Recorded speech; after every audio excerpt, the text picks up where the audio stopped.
Hi friends, welcome back. Indian വാഹന വിപണി ഒരു വലിയ മാറ്റത്തിൻ്റെ പാതയിലാണ്.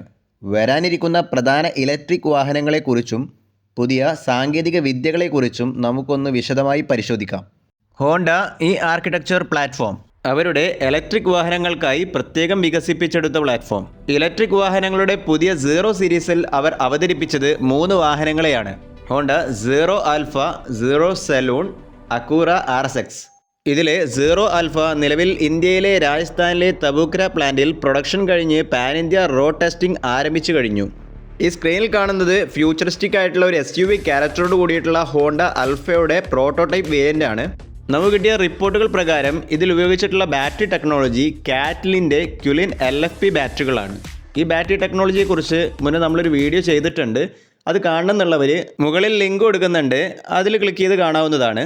50 മുതൽ 70 കിലോവാട്ട് വരെയാണ് ബാറ്ററി കപ്പാസിറ്റി ഇതിൽ ഉപയോഗിച്ചിട്ടുള്ളത്. അതായത് ഏകദേശം നമ്മൾ റിയൽ വേൾഡ് റേഞ്ച് എന്നൊക്കെ പറയുമ്പോൾ 450 മുതൽ 550 കിലോമീറ്റർ വരെ കിട്ടാനുള്ള സാധ്യതയുണ്ട്. നെക്സ്റ്റ്, കിയയുടെ സൈറോസ് EV. കോമ്പാക്ട് SUV സെഗ്മെൻറ്റിൽ ടാറ്റ പഞ്ച് EVക്ക് ഒരു ശക്തനായ എതിരാളിയായിട്ടാണ് കിയ സൈറോസ് EVയെ അവതരിപ്പിക്കാൻ പോകുന്നത്. പ്ലാറ്റ്ഫോം ചിലവ് കുറക്കുന്നതിനായി കിയയുടെ സൈറോസ് ഐസ് എഞ്ചിൻ വെഹിക്കിളിൻ്റെ അതേ K1 പ്ലാറ്റ്ഫോമിൽ തന്നെയാണ് EVയും നിർമ്മിക്കാൻ പോകുന്നത്.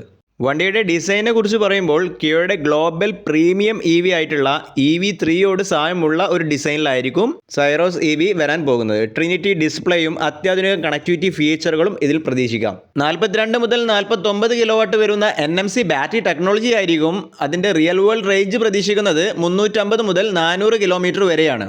ടിയാഗോ EV 2026 മോഡൽ പൂർണ്ണമായും പുതിയ ActiveDot EV പ്ലാറ്റ്ഫോമിലായിരിക്കും ഇതിൻ്റെ നിർമ്മാണം. കണക്ടിവിറ്റി ലാമ്പുകളും പുതിയ പഞ്ച് EVയിലുള്ള എല്ലാ ഫീച്ചറുകളും ഇതിൽ ഇൻറ്റീരിയറിലും നമുക്ക് പ്രതീക്ഷിക്കാം. 28 മുതൽ 35 കിലോവാട്ട് വരുന്ന പ്രിസ്മാറ്റിക് സെൽ LFP ബാറ്ററികളാണ് പ്രതീക്ഷിക്കുന്നത്. 250 മുതൽ 380 കിലോമീറ്റർ വരെ റേഞ്ച് നൽകുന്ന മികച്ച എൻട്രി ലെവൽ കാറായിരിക്കും ഈ വാഹനം. ടാറ്റ സിയറ EV നിലവിൽ ഇറങ്ങിയിട്ടുള്ള ഐസ് എഞ്ചിൻ ഐക്കോണിക് സിയറയുടെ അതേ ഡിസൈനിൽ തന്നെ ആയിരിക്കും ഈ വെഹിക്കിളും വരാൻ പോകുന്നത്. ഈ വാഹനങ്ങൾ 2026 തന്നെ എത്തും എന്നുള്ള പ്രതീക്ഷയിലാണ്. കാരണം 2027 ആകുന്നതോടുകൂടെ ടാറ്റ അവരുടെ പ്രീമിയം സെഗ്മെൻറ്റ് ആൾറെഡി അനൗൺസ് ചെയ്തിട്ടുണ്ട്. അതാണ് ടാറ്റ അവനിയ ഇലക്ട്രിക് എന്ന് പറയുന്ന ഒരു വേരിയൻറ്റ്. ഗ്ലോബൽ മാർക്കറ്റ് മുൻനിർത്തിക്കൊണ്ടാണ് ഈ വണ്ടി ഡിസൈൻ ചെയ്തിട്ടുള്ളത്. അങ്ങനെ വരുമ്പോൾ ഈ വാഹനം വിപണിയിൽ എത്തുന്നതോടുകൂടെ ടാറ്റ മറ്റൊരു തലത്തിലേക്ക് EVയെ കൊണ്ടുപോകും എന്നുള്ളതിൽ സംശയമില്ല. അടുത്തതായിട്ട് വളരെ ആകാംക്ഷയോടെ EV ലോകം കാത്തിരിക്കുന്നത് ഇലക്ട്രിക് ഓഫ് റോഡറാണ്. അതും മഹീന്ദ്രയിൽ നിന്നും നമ്മുടെ ഐസ് എഞ്ചിൻ വെഹിക്കിൾ ആയിട്ടുള്ള താറിൻ്റെ electric version Mahindra Thar E. അവർ നിലവിൽ ഇറക്കിയിട്ടുള്ള BE6ൻ്റെ അതേ ഇംഗ്ലോ പ്ലാറ്റ്ഫോമിൽ തന്നെയായിരിക്കും ഈ വാഹനം ഇറക്കാൻ പോകുന്നത്. അതും BYയുടെ ബ്ലൈഡ് ബാറ്ററി ടെക്നോളജി സാങ്കേതിക വിദ്യ ആയിരിക്കും ഇതിൽ ഉപയോഗിച്ചിട്ടുണ്ടാവുക. 60 മുതൽ 80 കിലോവാട്ട് വരെ ആയിരിക്കും ബാറ്ററി കപ്പാസിറ്റി. ഇതിനാകട്ടെ റിയൽ വേൾഡ് റേഞ്ച് ഉദ്ദേശിക്കുന്നത് 450 കിലോമീറ്റർ മുതൽ 550 കിലോമീറ്റർ വരെ ആയിരിക്കും. ഐസ് എഞ്ചിൻ താറ് കൊണ്ട് ചെയ്യാവുന്ന എല്ലാ കാര്യങ്ങളും ഇതുകൊണ്ടും സാധ്യമാക്കും എന്നൊക്കെയാണ് കമ്പനി വാഗ്ദാനം ചെയ്യുന്നത്. ഇതിൻ്റെ ഫ്രണ്ട് ആയിക്കോട്ടെ, റിയർ ബമ്പർ ആയിക്കോട്ടെ, എല്ലാ ഭാഗങ്ങളും ഏകദേശം ഒരേപോലെയാണ്. അതായത് ഫ്രണ്ടിലെ ലൈറ്റ് പോലും റിയർ സൈഡിലെ ലൈറ്റും ഒരേപോലുള്ള ഡിസൈനിലാണ് അവർ ഡിസൈൻ ചെയ്ത് വെച്ചിട്ടുള്ളത്. ഇതിനോടൊപ്പം കൂട്ടിച്ചേർക്കേണ്ടത് മഹീന്ദ്ര ആൾറെഡി അനൗൺസ് ചെയ്തിട്ടുള്ള അവരുടെ 2027 പുതിയ പ്ലാറ്റ്ഫോമും അതിലെ കൺസെപ്റ്റുകളൊക്കെയാണ്. 2027 ആകുന്നതോടുകൂടെ ന്യൂ IQ പ്ലാറ്റ്ഫോമിലായിരിക്കും അവരുടെ എല്ലാ നിലവിലുള്ള വണ്ടികളും ഇനി ഇറങ്ങാൻ പോകുന്ന വണ്ടികളും നിർമ്മിക്കുക എന്നുള്ള കാര്യം പറഞ്ഞിട്ടുണ്ട്.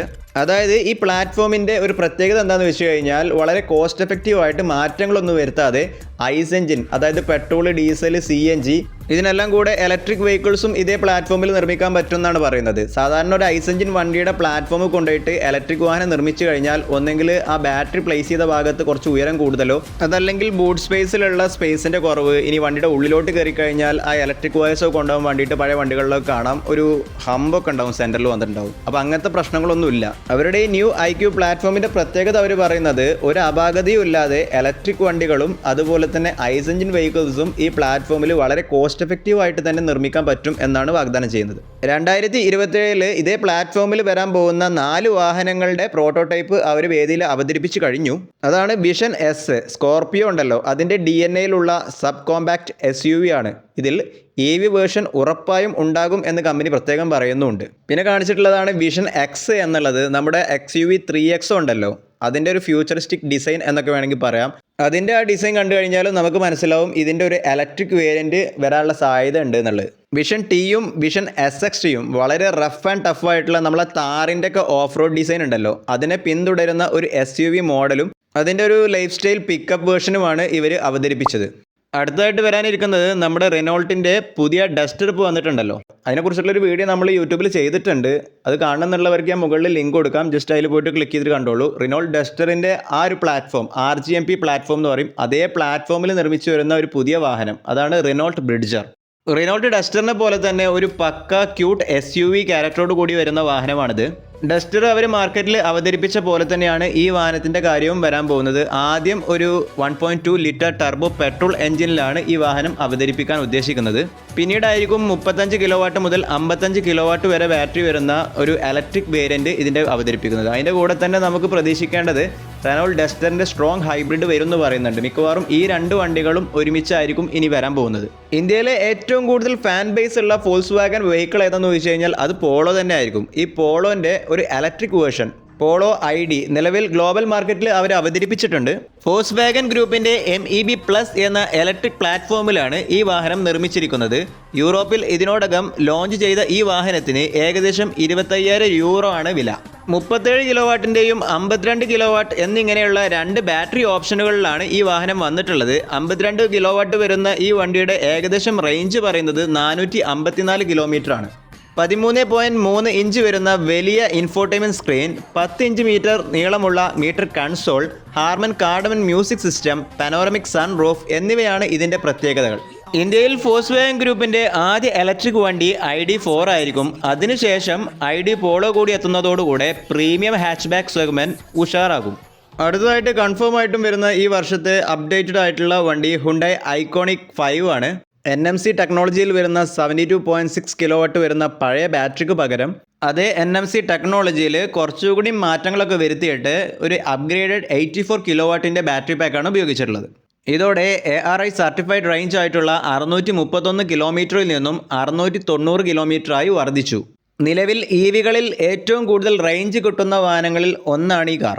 വെറും 18 മിനിറ്റ് കൊണ്ട് DC ഫാസ്റ്റ് ചാർജിങ്ങിലൂടെ ഈ വാഹനം 80% ചാർജ് ആക്കിയെടുക്കാൻ സാധിക്കുന്നതാണ്. അടുത്തതായിട്ട് ഇന്ത്യയിൽ വരാൻ പോകുന്ന പുതിയ ഒരു ടെക്നോളജിയെക്കുറിച്ച് തന്നെയാണ് നമുക്ക് ഡിസ്കസ് ചെയ്യേണ്ടത്. അതായത് ബാറ്ററി തീർന്നു പോയാലും പെട്രോളിൽ ഓടിക്കാൻ പറ്റുന്ന ഒരു വാഹനം. അതായത് ഇലക്ട്രിക് വാഹനമായിട്ട് ഉപയോഗിക്കാൻ പറ്റും, എന്നാൽ നമുക്ക് പെട്രോൾ വാഹനമായിട്ടും ഉപയോഗിക്കാൻ പറ്റും. അതിനാണ് പറയുക പ്ലഗ് ഇൻ ഹൈബ്രിഡ്. MG മോട്ടോഴ്സിൽ നിന്നാണ് ഈ പ്ലഗ് ഇൻ ഹൈബ്രിഡിൻ്റെ ഒരു വാഹനം വരുന്നത്. അതായത് MG സ്റ്റാർലൈറ്റ് 560. ഇതിൽ 1.5 ലിറ്റർ ആസ്പിറേറ്റഡ് പെട്രോൾ എഞ്ചിനാണ് ഉള്ളത്. അതിനാണെങ്കിൽ 106 HP പവറും അതുപോലെ തന്നെ 130 Nm ടോർഗുമാണ് കിട്ടുന്നത്. ഇതിനോടൊപ്പം തന്നെ ഒരു 20.5 കിലോവാട്ട് വരുന്ന ബാറ്ററി പാക്കും മോട്ടറും നൽകുന്നുണ്ട്. ഇത് നമ്മൾ നാട്ടിൽ കണ്ടുവരുന്ന ഹൈബ്രിഡ് കാറുകളെ പോലെയല്ല കേട്ടോ. ഇതിൽ ഒരു EV ഓൺലി എന്ന് പറഞ്ഞിട്ടൊരു മോഡുണ്ട്. ആ മോഡിലോട്ട് ഇട്ട് കഴിഞ്ഞാൽ ഈ 20.5 കിലോവാട്ട് വരുന്ന ബാറ്ററിയിൽ നിന്നും കറണ്ട് എടുത്തിട്ട് നമ്മൾ ശരിക്കും ഒരു EV എങ്ങനെ പോകുന്നത് അതുപോലെ തന്നെ പോകുന്നത്. അങ്ങനെ അതിന് റേഞ്ച് നോക്കുകയാണെന്നുണ്ടെങ്കിൽ 100 മുതൽ 125 കിലോമീറ്റർ വരെയൊക്കെ ആ ബാറ്ററി കപ്പാസിറ്റിയിൽ മാത്രം ആ വണ്ടി ഓടിക്കാൻ പറ്റും. ഒരു ഇലക്ട്രിക് ചാർജിങ് സ്റ്റേഷനിൽ ചെന്നിട്ട് അവിടെ നമുക്ക് ചാർജ് ചെയ്തിട്ട് ഈ വണ്ടി ഉപയോഗിക്കാൻ പറ്റും, വെറും EV മോഡ് എന്നുള്ള ആ മോഡിലോട്ട് മാറ്റിയിട്ട്. ഇനി ചാർജിങ് സ്റ്റേഷൻ ഇല്ലാത്ത സ്ഥലം ഉണ്ടെന്ന് വിചാരിച്ചിട്ട് നിങ്ങൾ പേടിക്കേണ്ട ആവശ്യമില്ല. ഇതിൽ പെട്രോൾ എഞ്ചിൻ ഉണ്ടല്ലോ, ആ പെട്രോൾ അടിച്ചിട്ടും നിങ്ങൾക്ക് ഓടിക്കാൻ പറ്റും.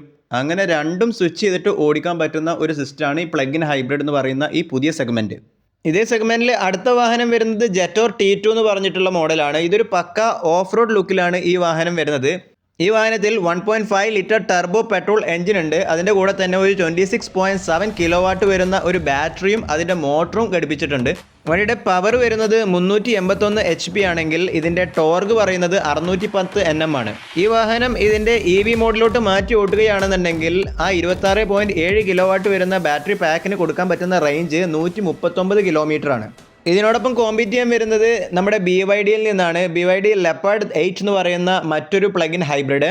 ഇതിൽ വരുന്നത് 2 ലിറ്റർ കപ്പാസിറ്റി ഉള്ള ഒരു 4 സിലിണ്ടർ ടർബോ പെട്രോൾ എഞ്ചിനാണ്. അതിൻ്റെ കൂടെ തന്നെ 36.8 കിലോവാട്ട് വരുന്ന ബ്ലൈഡ് ബാറ്ററി ടെക്നോളജിയിൽ വരുന്ന ഒരു ബാറ്ററി പാക്കും. ഇതിനാകട്ടെ 748 HP പവറും 760 Nm ടോർഗും ഉൽപ്പാദിപ്പിക്കാൻ കഴിയുന്നു. വെറും 4.8 സെക്കൻഡ് കൊണ്ട് 100 കിലോമീറ്റർ വേഗത്തിൽ എത്താൻ കഴിയുന്ന ഒരു വാഹനമായിരിക്കും ഇത്.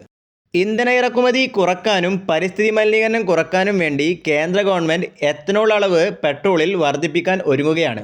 നിലവിലെ E20 പെട്രോളിൽ നിന്നും E85 E100 നമ്മൾ മാറാൻ പോകുന്നത്. അതായത് 85% മുതൽ 100% വരെ എത്തനോൾ കലർന്ന ഇന്ധനത്തിൽ ഓടുന്ന വാഹനങ്ങളിലേക്കാണ് നമ്മൾ മാറാൻ പോകുന്നത്. 2023 ഏപ്രിലിന് ശേഷം നിർമ്മിച്ച എല്ലാ വാഹനങ്ങളിലും E20 പെട്രോൾ ഓടിക്കാനുള്ള ഒരു പാകത്തിലാണ് കമ്പനികൾ ഈ വണ്ടികൾ ഇറക്കിയിട്ടുള്ളത്. എന്നാൽ ഉയർന്ന അളവിൽ എത്തനോൾ ഉപയോഗിച്ചു വരുന്ന സമയത്ത് എൻജിൻ പാർട്ടുകളിൽ കാര്യമായ മാറ്റങ്ങൾ നമ്മൾ വരുത്തേണ്ടി വരും. ലോകത്തിലെ ഏറ്റവും വലിയ മൂന്നാമത്തെ വാഹന വിപണിയാണ് ഇന്ത്യ. അതുകൊണ്ട് തന്നെ വാഹനങ്ങളിൽ നിന്നും പുറന്തള്ളുന്ന പുകയുടെ അളവിലും ഇന്ത്യ മുന്നിൽ തന്നെയാണ്.